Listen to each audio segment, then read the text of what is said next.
Hey guys, TJ Lawton here, and today I just want to give you my top five book recommendations for music producers who are more interested in, say, the esoteric side of music production, the mind, like the mindsets you need, the paradigms and stuff like that.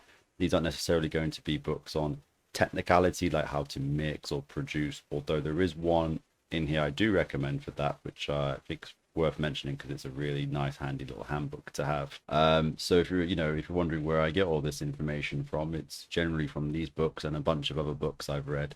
There's also some books that are more esoteric, spiritual, and psychological books. I haven't mentioned those here. I try to keep it mainly about music production.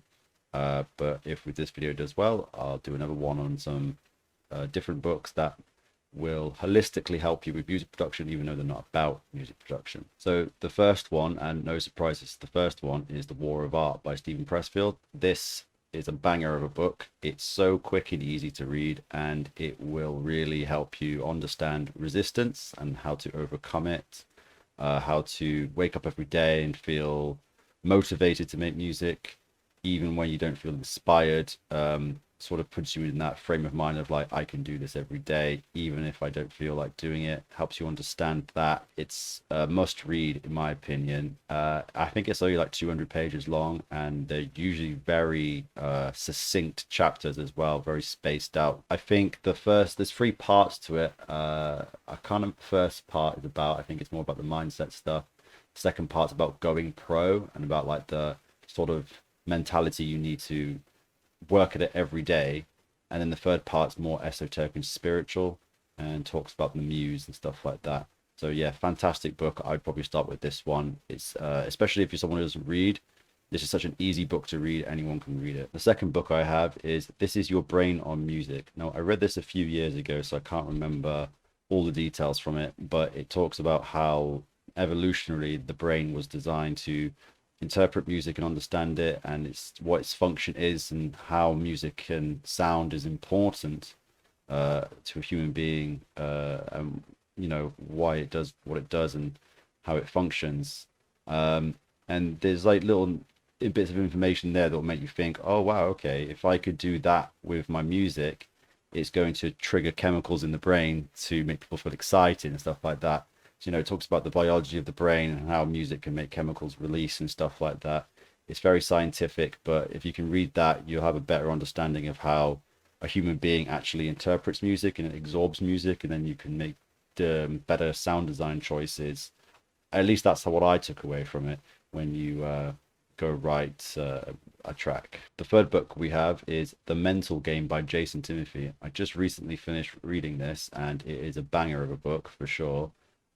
It has all the mindset tricks and different paradigms and different perspectives you want to have when you're making music. It also has some exercises to get out of those creative blocks.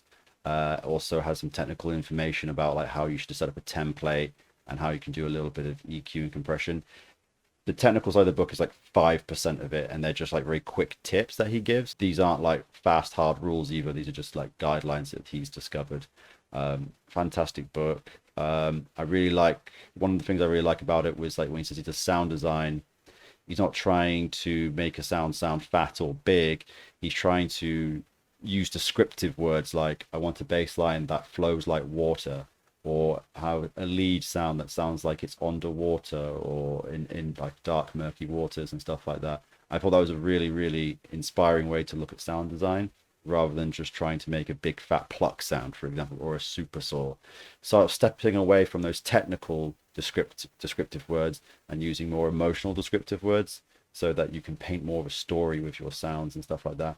And then obviously there's loads of stuff about how to get over creative blocks and stuff like that. Absolutely fantastic book. I definitely recommend that one. The fourth one I have here is Steal Like an Artist. And this again is a really great book. This helped me get over the idea of like it's okay to use other people's samples, it's okay to use loops, it's okay to rip vocals out of other tracks and stuff like that. Not saying that you should just go steal and then say it's yours. Obviously, plagiarism is wrong. But if you read the book, there's more of a nuance to it. I know steal like an artist sounds like it just means be an artist that steals.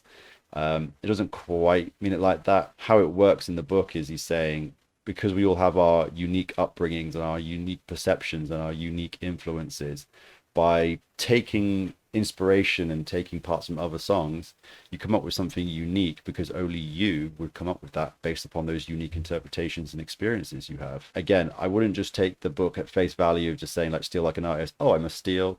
Please read it because it gets a bit more nuanced than that. And yeah, it's definitely great if you're someone who has any problems with thinking that using loops or presets is cheating or anything like that. It'll definitely put your mind at ease and get you past that block. And the last book I have is the technical book I mentioned at the start, The Secrets of Dance Music Production by Attack Magazine. Now, this comes as like a big sort of thick, long book, and it's very, very visually pleasing.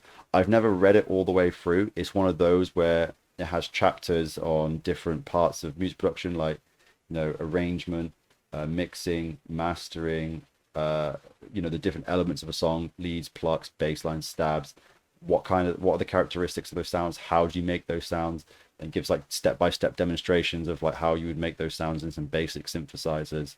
It's got a whole section on drums, like what purpose of drums, like how do you make a good groove, how do you compress a drum bus. It has all the information you would need to actually have a professional song. And it's very visually pleasing to read. It's a very colorful book, very succinct, clear information. It's just thick because there's a ton of information in there, but it's like a technical handbook for dance music production. That is like the Bible for me. Like if I ever am struggling with, say, how do I do my drum bus processing, I just go to that book or go to YouTube. But yeah, if you have this book handy, it's definitely awesome. It even has a chapter on like how to set up your speakers in your room so you're getting the best possible quality, and like different things you can do to compensate for that. So I definitely recommend it if you're someone who's starting out, or even if you're intermediate. I think if you're like a pro who's already putting out professional mixed and mastered tracks on the regular, this book's probably a little bit behind you, but it's good to touch on the fundamentals every now and then. So those are my top 5 book recommendations. Let me know what you think of these books. Let me know if you've read any of these books. And I've included some links below so you can go to Amazon and get these books as well. And yeah, let me know if you'd like this video. Maybe I'll do another video on some more esoteric books that go into more like the spiritual and psychological side of music. Even though they're not music production books specifically, they will help you understand stuff better. And you can apply it to music production. You can apply it to the rest of life as well with these books. They're really cool. So yeah, that's today's video. Please like and subscribe, and I'll see you guys tomorrow. Cheers.